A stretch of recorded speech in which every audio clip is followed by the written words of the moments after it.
get fried. I mean, the way in which the brain normally actions, you deal with millivolts or thousands of a volt. ECT consists of hundreds of volts passed through someone's brain, and just like it's true that you can chemically control someone, yes, you can electrically shock someone out of their so-called crazy mind, but you don't shock them back into their right mind. You shock them into a shocked mind. At the termination of a course of ECT, under the best of circumstances, you are left with an acute insult to brain, leaving an individual confused, disoriented, without judgment, in which his emotional level may be quite disorganized, in which virtually impossible to obtain any intelligible responses on any kind of testing, and in which, if one measures the electrical activity of brain at that time, there isn't any question that there's been an injury. That is an allegation without foundation in clinical practice, I think. We certainly see no evidence of that.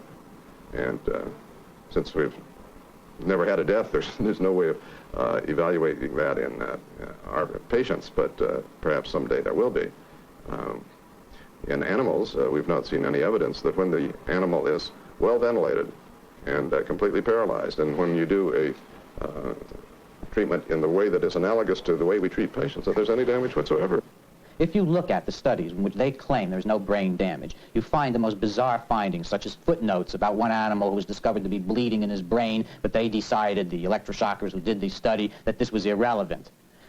If you take the 4 or 5 major animal studies that allegedly prove no brain damage, you actually find damage in them. It's a most amazing fact if you actually look up the studies. I think that it is a treatment that is useful, can be beneficial, but that should come after certain other reasonable alternatives have been tried, because it has a certain hazard to it, but quite aside from the hazard in the sense of the actual physical hazard, I think that the individual certainly can experience it as something that is sort of forced on him or done to him. It can be felt as a kind of an attack, and I think it is far better that a person's treatment be carried on without them having to have gone through that experience, if you can possibly do it.